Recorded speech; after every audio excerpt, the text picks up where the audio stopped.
Ravi de vous retrouver, mesdames et messieurs. Bonsoir et bienvenue dans ce web-JT hebdomadaire. À présent, les titres. Nous nous sommes intéressés cette semaine aux aides ménagères communément appelées bonnes. Ces filles occupent une place importante dans les ménages, mais sont peu considérées. Nous parlerons de la culture. Depuis le mois de septembre dernier, les activités du projet Fabrique des femmes du Mali de l'association Côté Court ont commencé. Le jeudi 30 novembre, une conférence a été organisée par l'association pour informer davantage les hommes de médias à retrouver dans ce journal.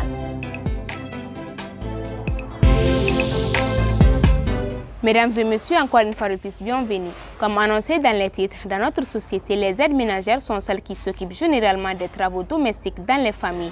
Elles viennent à Bamako dans l'espoir de gagner de l'argent qui leur servira après. L'amélioration de leurs conditions de travail est liée aux différentes familles où elles travaillent. Pour savoir davantage sur ces aides ménagères, regardons ensemble ce reportage réalisé par Jelika Keita. En cette période, la ville de Bamako est pleine des aides ménagères qui sont venues à la recherche d'emploi, communément appelées bonnes. Elles quittent leur village et viennent travailler ici à Bamako pour de nombreuses raisons. J'étais venue pour étudier, mais cela n'a pas pu se faire.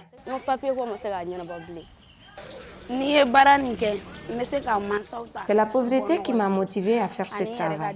Je le fais car je veux prendre ma famille en charge. Et c'est mieux que la prostitution et le vol. Dans la pratique de leurs fonctions, les aides ménagères ne s'entendent pas des fois avec leur patron. Cela peut s'expliquer par plusieurs causes. Il peut y avoir des désaccords entre les aides ménagères et leurs patrons. Cela est dû au fait qu'elles ne font pas leur travail correctement. Elles ne font que sortir la nuit. Des fois, je m'entends bien avec ma patronne et parfois pas du tout, car elle me dit que je ne me réveille pas tôt. Certaines patronnes nous expliquent leur relation avec ces aides ménagères. Entre mes aides ménagères et moi, Dieu merci, j'ai pas beaucoup de difficultés.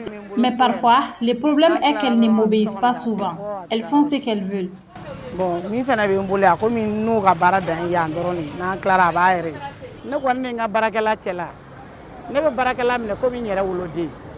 Je traite mes aides ménagères comme mes propres enfants. Tout ce qu'elles font, mes enfants le font aussi. Elles ne travaillent jamais seules à la maison. Elles sont toujours accompagnées de mes enfants, car je souhaite qu'elles sachent travailler quand elles se marieront. Le travail que les aides ménagères font est souvent supérieur à leur salaire. Ceci est un grand défi auquel elles font face. Au-delà, elles sont payées de plusieurs manières. Le travail qu'on fait dans le ménage est supérieur à notre salaire. C'est pourquoi nous avons fait une augmentation de salaire et je suis payée à 15 000 et 20 000 francs, le tout 35 000 francs par mois, car je travaille dans 2 familles. J'achète mes outils de mariage avec et j'envoie aussi de l'argent à ma mère. Notre travail est dur. C'est la raison pour laquelle nous avons augmenté notre prix.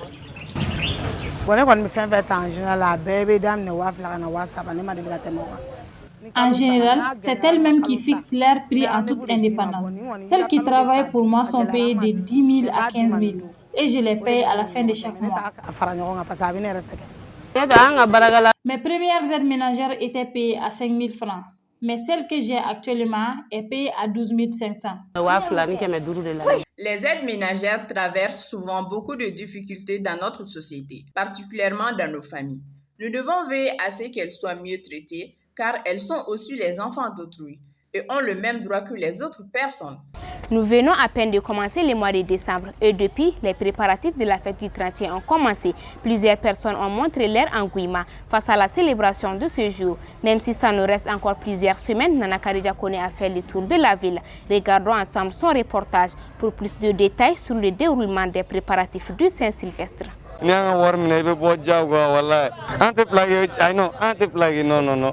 Mois de décembre, mois de fête. Comme toujours à Bamako, les préparatifs qui entourent cette nuit du 31 décembre occasionnent d'énormes dépenses. De nombreuses personnes accusent leur tirelire pour faire plaisir à leur partenaire. Dans ce jeu, beaucoup accusent les femmes qui poussent la plupart des hommes dans l'excès car chaque femme veut paraître la plus belle cette nuit. Actuellement, bon nombre d'hommes avouent d'avoir arrêté de donner de l'argent de fête aux femmes après des expériences. J'ai essayé ça l'année passée, 31 passée. J'étais avec une copine qui est sur derrière elle pendant 3 mois. On était ensemble en cause, mais tous nos derniers rendez-vous devait être le jour du 31 l'année. Mais elle m'avait demandé ce qu'elle voulait. Elle n'avait pas besoin de beaucoup de choses. Elle avait beaucoup de 20 000 francs. Et je l'avais donné. Mais le jour du 31, elle était venue vers 18 h. On avait parlé un peu, elle m'a dit qu'elle y repassera après. Et elle est partie, elle n'est pas venue. Et après, je suis parti voir dans leur maison. Je trouvais qu'elle était avec une autre qui s'assoit devant la porte, en train de manger et faire ce qu'elle veut. Et je lui ai demandé, cela signifie quoi maintenant? C'est la première question qu'elle m'a dit. Est-ce que je né à Fourou quoi? Oui, ça fait beaucoup de choses. Pour avoir même 20 000 là, tu sais, c'est plus de combien de mois qu'on a fait pour avoir 20 000? Pour garder même, pour atteindre le taux de 20 000 francs là. Ça, tu peux faire 2 mois, 3 mois, souvent tu n'arrives pas. Mais de gaspiller ça une seule nuit. Il faut que les femmes aussi réfléchissent. C'est pas bon. C'est pour ça qu'on préfère fêter dans la famille, quand on est célibataire. Bon, en général, il y a beaucoup des hommes qui ont arrêté de donner l'argent aux femmes. Il y a plusieurs raisons. Bon, la première raison est que les femmes veulent être heureuses, mais les femmes ne veulent pas rendre heureux. Mais pourquoi tu ne parce que tu n'es pas classé, pourquoi tu ne veux pas dire ça avant? Alors que tu acceptes le peu que j'ai, tu acceptes et après, et d'enfants. Pendant que certains ont été victimes, d'autres pensent avoir leur stratégie. Moi, je donne l'argent de fête, mais c'est à condition. Parce que tu ne peux pas prendre mon argent et le jour J me plaquer. C'est impossible. 150 000 francs n'est pas une somme minable. Même si son père n'est pas d'accord pour le jour J, dans tous les cas, elle sortira un jour. Mais une fois, une de mes meufs voulait le faire. Mais je lui ai montré que ce jeu ne marchera pas avec moi. Depuis à 20 h, elle est sortie, car elle savait ce qui l'attendait. Maintenant, avec la situation actuelle du pays, ce n'est pas facile d'avoir de l'argent, à plus forte raison que de le gaspiller ainsi.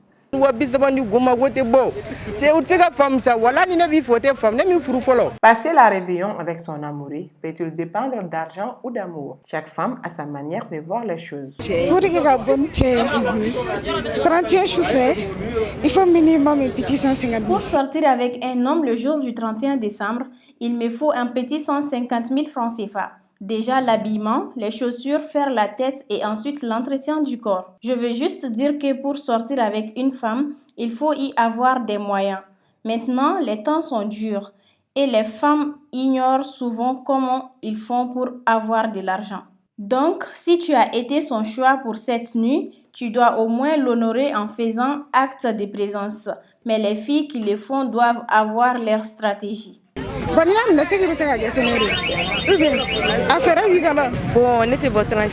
À vrai dire, j'ai pas l'habitude de sortir le jour du 31 décembre. Mais même si mon homme me donnait 50 000 francs ou 10 000 francs, je peux sortir avec lui. Parce que je pense que c'est pas une question d'argent mais de l'amour. Quand tu aimes quelqu'un, tu peux sortir avec cette personne sans qu'il ne te donne rien.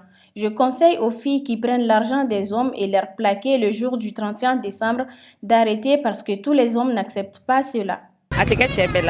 De la même manière que les femmes sont invitées, certains hommes aussi sont invités. Je considère chaque jour comme le 31 décembre. La plupart des filles que je fréquente sont celles qui me donnent de l'argent. Généralement, elles sont plus âgées que moi. Donc on ne peut pas me plaquer. Moi personnellement, on m'invite, comme on a l'habitude d'inviter les femmes. Maintenant les choses doivent changer, parce que nous entamons une nouvelle année. Donc c'est les filles qui doivent nous donner de l'argent, car elles sont plus nombreuses que nous. Quant à ce jeune, les célibataires doivent avoir plusieurs femmes pour ne pas être plaqués le jour J. Maintenant, les choses doivent être réciproques. À leur tour, elles doivent aussi faire certaines choses avec nous. Les meufs que j'ai sont incomptables. Donc, à défaut de l'une, l'autre est là pour la remplacer. Si tu sais que tu n'aimes pas quelqu'un, ne mange pas son argent. C'est pas bon. Les Bamakois et le 31 décembre, une tradition ancrée dans le mœurs. Cette année, les hommes avouent avoir compris le jeu des femmes et ne plus se faire avoir. Raison pour laquelle certains ont décidé autrement, même si d'autres espèrent toujours sur leur partenaire en leur donnant de l'argent. L'association Côté Court a initié le projet Fabrique des femmes du Mali, dont les activités s'étendent sur 4 régions. 110 femmes vont bénéficier des formations dans plusieurs modules tels que la couture, le bogolan et autres.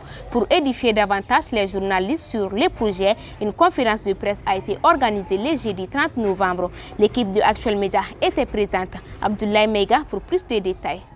Dans le but de participer à l'autonomisation des femmes, l'association Côté Court a initié le projet Fabrique des femmes du Mali qui recouvre 4 régions du Mali, notamment Koulikoro, Sikasso, Koutiala et Bougouni. Ce jeudi 30 novembre 2023, cette association a réuni les hommes des médias pour leur faire part du déroulement du projet. Donc c'est un projet de formation sur 3 ans qui commence de septembre 2023. La première année en juin 2024 sur la saponification, borolan, couture et beurre de karité et qui se passe dans les 4 régions. Et donc ça c'est la première année. La deuxième année ça va être aussi renforcer la capacité de ces femmes-là. Après 3e année ça sera leur donner des matériels. Et aussi, si on va parmi les 4 villages qui ont bien travaillé, où les femmes sont plus motivées, on va construire un centre pour ces femmes-là. Vu l'importance de ce projet sur les femmes en milieu rural, l'association culturelle Nanyerki a décidé d'accompagner Côté Court dans la réalisation des activités à mener. Autant c'est important pour Côté Court, c'est beaucoup encore plus important pour les femmes de cette localité qui n'ont pas la chance de recevoir ce genre d'accompagnement. C'est des femmes aujourd'hui vraiment qui ont besoin d'être formées. Il y a d'autres disciplines qui est le beurre de karité. C'est une activité qui est quotidienne chez eux là-bas, mais la bonne manière de le faire pour pouvoir les commercialiser et le faire consommer par le monde entier, je pense que c'est ce qui les manquait. Selon la directrice de l'association Côté Court, Fabrique des femmes du Mali a plusieurs objectifs. Il y a 3 objectifs. D'abord, autonomisation des femmes. Deuxièmement, tous les produits que ces femmes-là produisent soient joués pendant les festivals, soient montrés pendant les festivals. Et 3e objectif, un jour, ouvrir une usine de fabrique des femmes du Mali. Et si aujourd'hui, cette formation a pour objectif surtout l'autonomisation des femmes, je pense que ces femmes ont plus que besoin de ça. La commune aussi, vous allez même voir au lancement tellement que la commune a besoin de ça. Le chef de village était là, le maire était là et ont même fait un engagement de donner un espace au cas où c'est les femmes de Fama qui auront la construction du centre. Donc vous voyez jusqu'à quel niveau c'était important de telles formations.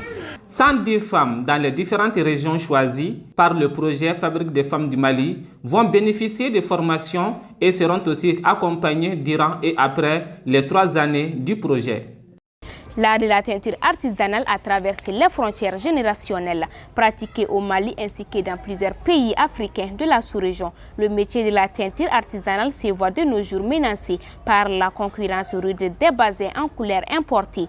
Que faut-il savoir sur ce secteur d'activité? Des éléments de réponse avec Aïssata Maïga. La teinture artisanale est un art et une pratique ancestrale transmise de génération en génération.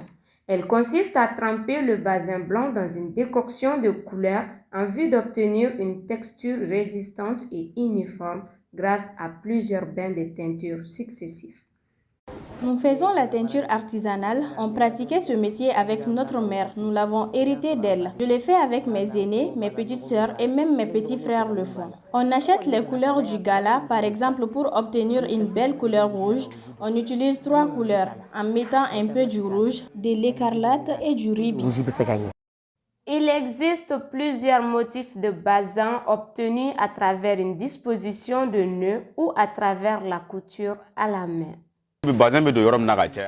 Dans les pays où le bazin est très prisé comme le Niger, le Mali, le Burkina, la Guinée et le Sénégal, de 2022 à 2023, le motif en mélange de couleurs cyrilliques est plus convoité que les couleurs uniques.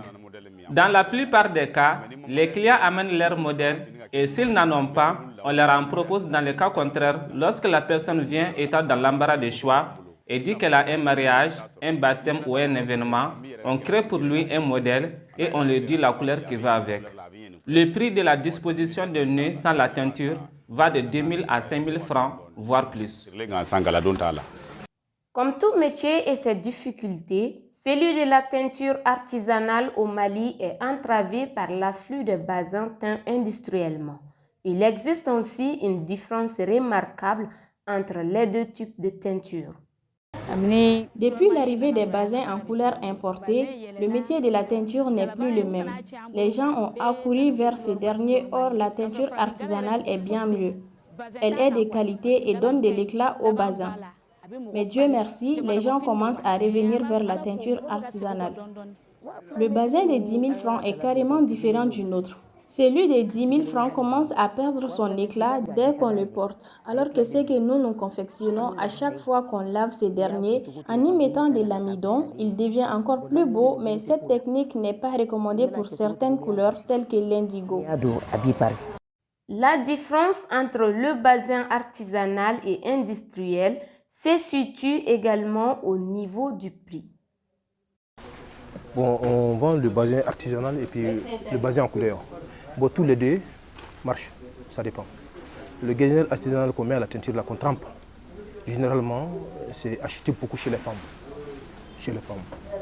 Bon, l'autre en couleur, c'est payé par les hommes. Voilà, c'est tout. Ça se pèse, quoi. Le gazinier en couleur, qui est le plus cher. Le gazinier en couleur, c'est 10 000 francs. À chaque 1 mètre, 10 000 francs. Bon, artisanal, c'est 7 500. Il y a 2 500 de différence. Présente dans plusieurs pays d'Afrique occidentale, la teinture artisanale est un patrimoine culturel, un héritage qui mérite une valorisation. À présent, l'actualité nationale et internationale en bref et en images avec Maïmouna Draou. L'actualité nationale. Pour examiner le processus de la mise en œuvre du plan d'action du gouvernement pour une meilleure visibilité des réalisations et des contraintes, le cabinet de la primature a entamé la 6e évaluation du plan d'action du gouvernement PAG qui porte sur la période d'avril à septembre 2023. Cette édition a débuté le 27 novembre et a pris fin le 1er décembre 2023. L'actualité internationale. Des membres de la famille du président nigérien renversé Mohamed Bazoum ont affirmé ce jeudi 30 novembre 2023 être sans nouvelles de lui depuis le 18 octobre et ont dénoncé à travers un communiqué sa séquestration ainsi que celle de certains membres de sa famille par les militaires qui sont au pouvoir. Le président de la transition burkinabé, le capitaine Ibrahim Traoré, est allé à Gaoua, capitale de la région du sud-ouest, ce mercredi 29 novembre 2023, pour la pose de la première pierre du centre hospitalier et régional universitaire de Gaoua, une infrastructure qui va améliorer l'offre de santé aux populations de la région. Ce mercredi 29 novembre 2023, le président de la République turque, Recep Tayyip Erdogan, a réaffirmé sa volonté d'intensifier des actions diplomatiques pour obtenir la libération des otages et un cessez-le-feu permanent à Gaza. C'était tout ce qu'il fallait retenir dans ces webJT hebdomadaires. Merci à vous de l'avoir suivi et bonne suite des programmes sur Actuel Média.